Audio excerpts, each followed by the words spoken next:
My parents actually weren't able to do a lot of school.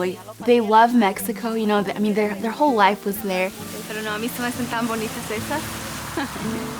But I know that they decided to move to America just because they wanted to give my sisters and me what they couldn't have when they were young. Ever since first grade, I wanted to be a teacher. There. One of the things I think that hooked us was that we were able to think about creating a scholarship for kids from this particular part of Eastern Washington in Kashmir that has come to feel like, you know, a second community for us.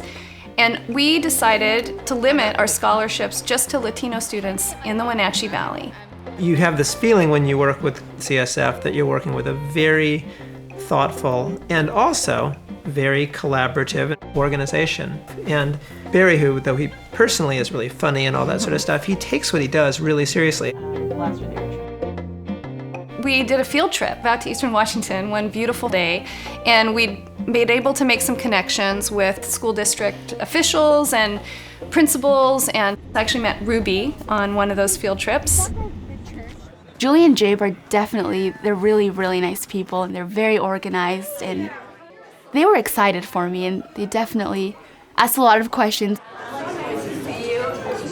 We had a great conversation, you know, really clear on what she wants to accomplish. Curriculum is going to it's kind of like a conference with other students that are majoring in education, and professors are there too.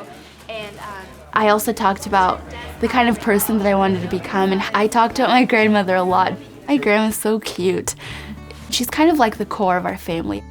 Whenever I talk to her about something important in my life, she kind of makes me see it in a new light. So I realized, like, oh my gosh, I have so much more to learn. How could you meet somebody like Ruby and not want to make sure that she gets to go to college? She's such a dynamo. It definitely was scary going off at the beginning. When my parents and I went to Western, the bay was so pretty and calm. Do you know when you registered?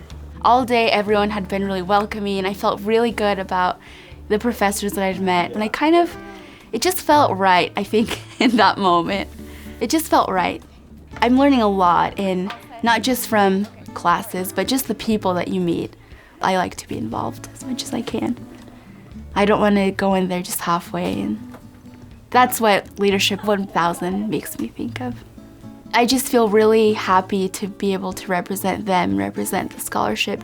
And so I always remember, you know, that my parents, you know, turned their lives around for my sisters and me, and I'm hoping that I always make them proud.